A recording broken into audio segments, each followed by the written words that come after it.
আসসালামু আলাইকুম এভরিওয়ান। আজকে আপনাদের সবাইকে দেখাবো সাবুদানা দিয়ে ফালুদা কিভাবে তৈরি করতে হয়। প্রথমে একটি বাটিতে আমরা লিকুইড দুধ নিয়েছি। দুধটা আমরা আগেই ঘন করে জ্বালিয়ে নিয়েছিলাম, আর দুধের মধ্যে আমরা পরিমাণ মতো চিনি মিক্স করেছিলাম।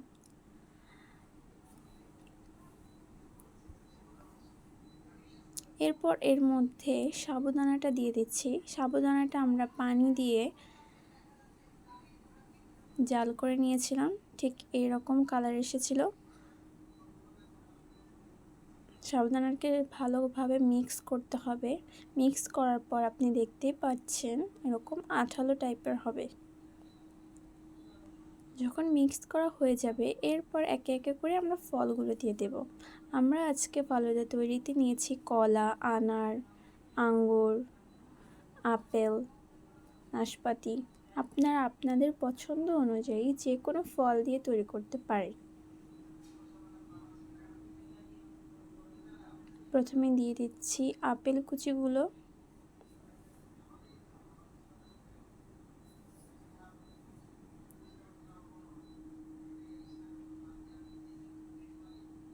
এরপর দিয়ে দিচ্ছি নাশপাতি। এরপর দিয়ে দিচ্ছি আঙুর। আপনারা আপনাদের পছন্দ অনুযায়ী কেটে নিতে পারেন। আমরা এখানে ছোট ছোট করে কেটে নিয়েছি। এরপর দিয়ে দিচ্ছি কলা।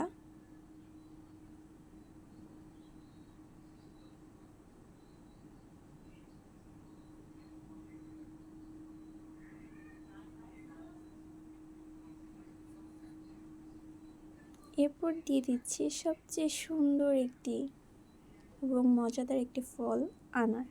আনারটা দেওয়ার পরে ফালুদার পুরো লুকটাই চেঞ্জ হয়ে গেছে, খুবই সুন্দর লাগছে দেখতে। আপনারা দেখতেই পাচ্ছেন।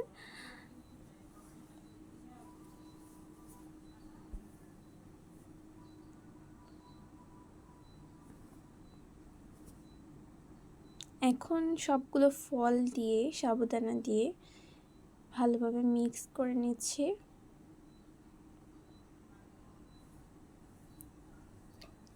দেখতে যতটা না সুন্দর লাগছে, তার চেয়ে বেশি আর কি মজা হবে আপনারা যখন এটা তৈরি করে খাবেন। রোজার মধ্যে এরকম একটি ফালুদা খেলে স্বাস্থ্যের জন্য খুবই ভালো হবে। খুবই হেলদি একটা খাবার, আপনারা সবাই বাসায় তৈরি করতে পারেন। আর খুবই সহজ একটি রেসিপি, তেমন কোনো কষ্ট করতে হয় না। তো আপনারা চাইলে এভাবে বাসায় তৈরি করতে পারেন। এরপর আমরা এর উপরে আনার দিয়ে দিচ্ছি, যেন দেখতে খুবই সুন্দর লাগে। আপনারা চাইলে এভাবে ঝটপটভাবে তৈরি করতে পারেন সাবুদানা দিয়ে ফালুদা। আজ এই পর্যন্তই। সবাই ভালো থাকবেন, সুস্থ থাকবেন। আল্লাহ হাফেজ।